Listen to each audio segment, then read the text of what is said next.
Pagising, di amuyin mo muna yung hininga mo, baho. Pagkatapos yan, kumuha ko ng Colgate, Alert at toothbrush para yung hininga natin hindi bumaho.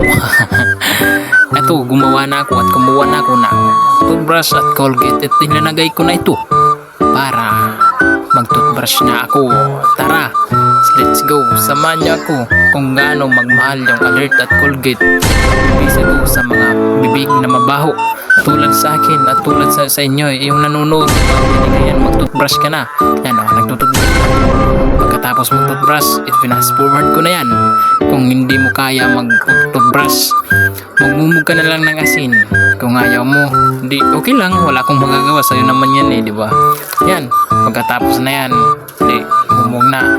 Tingnan nyo guys, mabisang Colgate. Mag-alert na kayo, bumili na kayo ng Alert. Mabisa to sa ngipin. Ang yung mabahong ngipin ay magaganda yung buy one take one to guys.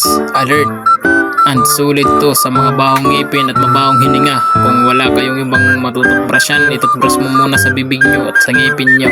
Mag-alert na kayo. Mabisa to sa mga mabahong hininga. Kung hindi ka marunong magtutbrush, magpatuto ka sa mga nagtututbrush at magpaano ka. Ano ka talaga ha? Mag-alert ka na at bumili ka na ng Alert. Thank you.